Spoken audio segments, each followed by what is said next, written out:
تہمت ترازی کے اس واقعے کے بعد یوسف صلاح الدین کی قدر و منزلت میں مزید اضافہ ہو گیا تھا اور سلطان نور الدین محمود زنگی اس پر پہلے سے زیادہ مہربان نظر آنے لگے تھے۔ یہ ایک دنیاوی کلیہ ہے کہ جب کسی انسان کو عزت و دولت حاصل ہوتی ہے تو اس کے قریبی دوست اور عزیر دار بھی دشمنوں یا حاسدوں کی صف میں کھڑے ہو جاتے ہیں، غیروں کا تو ذکر ہی کیا۔ دربار سلطانی میں نو عمر یوسف کی غیر معمولی مقبولیت نے بعض ان امراء کو بھی حسد میں مبتلا کر دیا تھا جو بہت روشن خیال اور اعلیٰ ظرف تصور کیے جاتے تھے۔ معزول ابن مرقوم ویسے ہی یوسف صلاح الدین سے شدید نفرت کرتا تھا۔ اس نے انتقام لینے کے لیے ان امیروں کو بھی ورگلانا شروع کیا جن سے اس کے قریبی تعلقات تھے۔ وہ دن دور نہیں جب ایک پست خاندان سے تعلق رکھنے والا کرد ہم اعلیٰ نسل عربوں پر حکومت کرے گا۔ ابن مرقوم ایک خفیہ نشست میں یوسف صلاح الدین کے خلاف زہر اگل رہا تھا۔ اس وقت سلطان نور الدین محمود زنگی کے 3 بڑے امراء راشد بن عبداللہ، عمیر بن مروان اور فواد بن کعب موجود تھے۔ میں تو راندہ درگاہ ہو چکا ہوں، مگر آپ حضرات کو سلطان عادل سے قرب حاصل ہے۔ امیر ابن مرقوم کے لہجے سے نجم الدین ایوب اور اس کے خاندان کے لیے شدید نفرت کا اظہار ہو رہا تھا۔ سلطان عادل کو سمجھائیں کہ نجم الدین ایوب اور اسد الدین شیرکو پر زیادہ اعتبار نہ کریں۔ وہ اپنے عہدہ و منصب اور اختیارات سے فائدہ اٹھاتے ہوئے کسی وقت بھی سلطان معظم کی حکومت کا تختہ الٹ سکتے ہیں۔ میں نے ان کے خاندان کا زور توڑنے کے لیے ایک کوشش کی تھی، مگر افسوس تقدیر نے میرا ساتھ نہیں دیا۔ امیر راشد بن عبداللہ، عمیر بن مروان اور فواد بن کعب ابن مرقوم کی منطقی گفتگو سے متاثر نظر آ رہے تھے۔ ٹھیک ہے، آج میں سلطان عادل کی نظروں سے گر گیا ہوں، مگر پرانا خدمت گار ہوں، اس لیے حق کے نمک ادا کر رہا ہوں۔ ابن مرقوم کے چہرے سے اداسی کا رنگ جھلک رہا تھا اور وہ فتنہ گر ایک عجیب چال چل رہا تھا۔ میں تم لوگوں کے ساتھ بھی دوستی کا حق ادا کر رہا ہوں۔ صرف سلطان عادل ہی کے اقتدار کو خطرہ نہیں، تمہاری کرسیاں بھی آنے والے طوفان کی زد میں ہیں۔ تینوں امراء ابن مرقوم کے فریب میں آ گئے تھے۔ آخر اس مسئلے کا حل کیا ہے؟ امیر راشد بن عبداللہ نے ابن مرقوم سے پوچھا۔ ہم خود بھی اس خاندان کے بڑھتے ہوئے اثرات سے خائف ہیں۔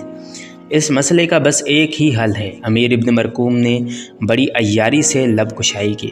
سلطان عادل کو مشورہ دیں کہ بیک وقت 2 بھائیوں کے ہاتھ میں فوجوں کی کمان نہیں ہونی چاہیے۔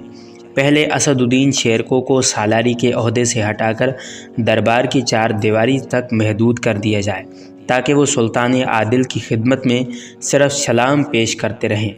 اسد الدین شیرکو کے ہاتھ میں تلوار کا رہنا انتہائی خطرناک بات ہے۔ یہ کہہ کر ابن مرقوم کچھ دیر کے لیے خاموش ہو گیا اور تینوں امراء کے چہروں کا جائزہ لینے لگا۔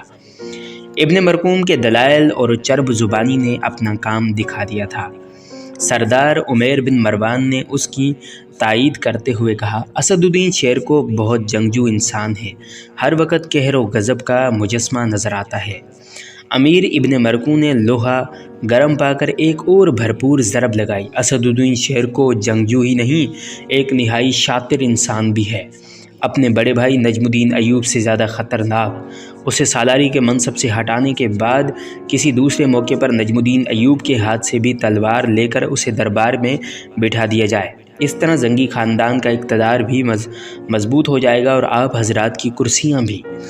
پھر تینوں امراء ابن مرقوم سے وعدہ کر کے اٹھے کہ وہ عنقریب اس خاندان سے نجات حاصل کریں گے۔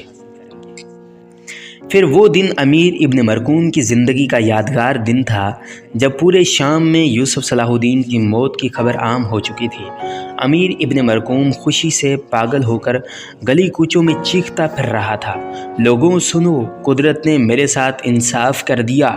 نجم الدین ایوب نے اپنے اختیارات استعمال کر کے مجھے سلطان عادل کے ہاتھوں معزول کروا دیا تھا، مگر حقیقی عادل تو اللہ کی ذات پاک ہے، اس کی عدالت میں کسی کی سفارش نہیں چلتی۔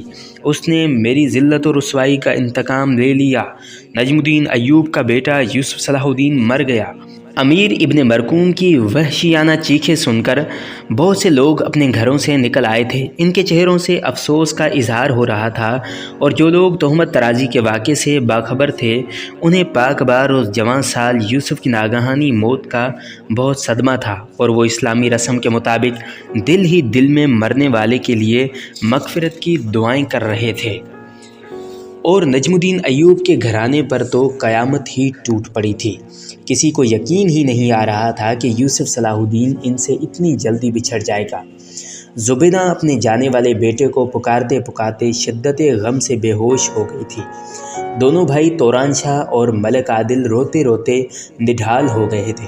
نجم الدین ایوب اور اسد الدین شیرکو کی آنکھوں سے بھی آنسو روا تھے، اور وہ فولادی اعصاب رکھنے والے انسان بھی برسوں کے بیمار نظر آ رہے تھے۔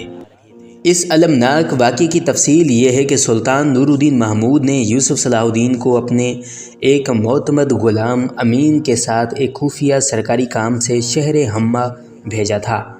پھر ایک رات جب تمام لوگ گہری نیند میں ڈوبے ہوئے تھے تو اچانک زلزلے نے پورے شہر کو اپنی لپیٹ میں لے لیا۔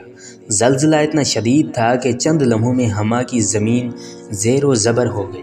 پھر جب صبح ہوئی تو قریب کے شہر میں ٹھہرے ہوئے سلطان نور الدین محمود کے جاسوسوں نے یہ عبرتناک منظر دیکھا۔ ایک رات میں پورا شہر کھنڈر بن گیا تھا۔ پھر برق رفتار سواروں نے شام پہنچ کر سلطان عادل کو اطلاع دی کہ ہمہ میں ہر طرف تباہی کا منظر ہے، ایک مکان بھی زلزلے سے محفوظ نہیں رہا۔ چنانچہ یوسف بھی ہمہ کے ایک مکان میں مقیم تھا، اس لیے اس کی موت کا یقین کر لیا گیا۔ نجم الدین ایوب کا گھر ماتم کدہ بنا ہوا تھا۔ شامی فوج کا سالار ہونے کے باعث بہت سے سپاہی اور درباری امراء مسلسل تعزیت کے لیے آ رہے تھے۔ غم گساروں میں وہ تینوں منافق امیر راشد بن عبداللہ، عمیر بن مروان اور فواد بن کعب بھی شامل تھے، جو امیر ابن مرکوب کے فریب میں آ گئے تھے، اور وہ درپردہ نجم الدین ایوب کو اس کے عہدے سے ہٹانے کے لیے سازشیں کر رہے تھے۔ ہم اس جواں مرگی پر یوسف کا ماتم کرتے ہیں، امیر راشد بن عبداللہ نے مصنوعی طور پر رنج و الم کا اظہار کرتے ہوئے کہا۔ دوسرے امیر فواد بن کعب نے آسمان کی طرف دیکھتے ہوئے کہا، اے فلک کے کج رفتار، یہ کیسا ستم ہے کہ بوڑھے ماں باپ وقت کے تھپیڑے کھانے کے لیے زندہ رہ جاتے ہیں، اور ان کے کڑیلے نوجوان کو خاک میں ملا دیا جاتا ہے۔ یہ کہتے ہوئے امیر فواد بن کعب نے آنکھوں میں آنسو لانے کی ناکام کوشش کی۔ اگرچہ تنہائی میں روتے روتے نجم الدین ایوب کی آنکھیں سوج گئی تھیں، لیکن وہ تعزیت کرنے والوں کے سامنے غیر معمولی ضبط و تحمل کا مظاہرہ کر رہا تھا۔ امیر، آپ کے ہمدردانہ جذبات کا بے حد شکریہ، مگر ایک مومن کے لیے یہ انداز گفتگو جائز نہیں۔ بے شک یوسف کے غم میں ہمارے دل اداس اور آنکھیں اشکبار ہیں، لیکن ہمیں ہر حال میں راضی برضا رہنا چاہیے۔ تیسرے امیر عمیر بن مروان نے اپنے جذبات کی تسکین کے لیے عجیب انداز میں نجم الدین ایوب کی دل آزاری کی۔ مجھے یوسف کی موت سے زیادہ اس بات کا غم ہے کہ تمہارے بیٹے کو قبر بھی نہیں ملی، نہ اسے غسل دیا گیا، اور نہ اس کی جنازے نماز پڑھی گئی۔ اللہ ایسی موت کسی کو نہ دے۔ عمیر بن مروان کی بات سن کر نجم الدین ایوب کے چہرے پر ناگواری کا رنگ ابھر آیا، لیکن وہ مروت میں خاموش رہا۔ امیر، یہ تم رسم تعزیت ادا کر رہے ہو یا ہماری مجبوریوں کا مذاق اڑا رہے ہو؟ اسد الدین شیر کو اپنے آپ پر قابو نہ رکھ سکا، اور انتہائی تلخ لہجے میں عمیر بن مروان کی اس دل خراش گفتگو کا جواب دیتے ہوئے بولا، میرا مطلب یہ نہیں تھا۔ امیر عمیر بن مروان گھبرا سا گیا اور اس کے لہجے میں ہلکی سی کلنت آ گئی تھی۔ ایک دن سب کو مرنا ہی ہے، لیکن جانے والے اپنی کوئی نشانی چھوڑ جاتے ہیں۔ امیر عمیر بن مروان نے بات بنانے کی کوشش کی، میں تو یہ کہنا چاہتا تھا کہ تم اتنے بڑے کھنڈر میں اپنے بیٹے کی لاش کہاں تلاش کرو گے؟ اسد الدین شیر کو مزید جواب دینا چاہتا تھا کہ اچانک پوری گلی سرکاری نقیبوں کی آوازوں سے گونج اٹھی، سلطان عادل تشریف لا رہے ہیں۔